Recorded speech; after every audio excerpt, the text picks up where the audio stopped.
The easiest way to build self-confidence: repetition, repetition, repetition. I did my speech, and I practiced in front of the mirror.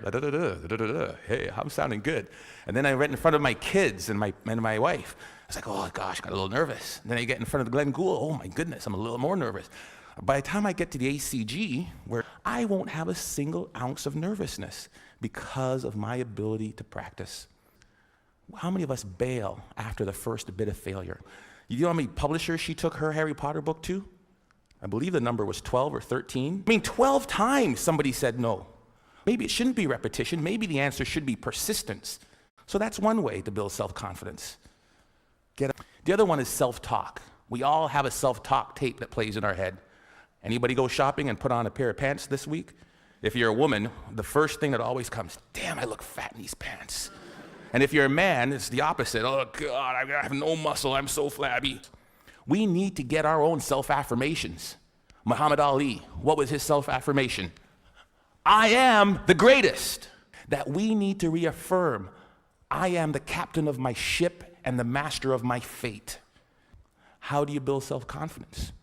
Get away from the people who will tear you down. There's enough of that.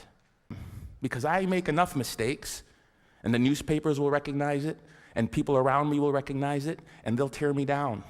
And pretty soon I'll begin to believe it. There was a time when my confidence was really low. I had to bring out my self-confidence letter. Ivan, congratulations on getting your PhD before 40.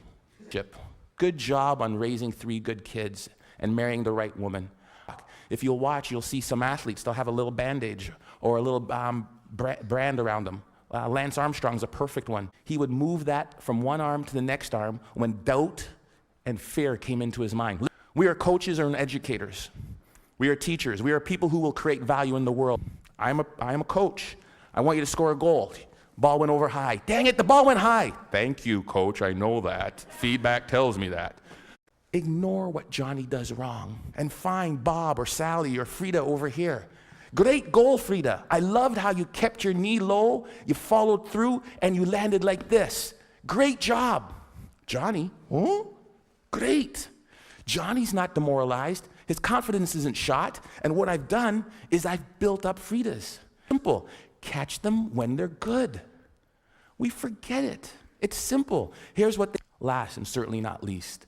Self-confident people interpret feedback the way they choose to.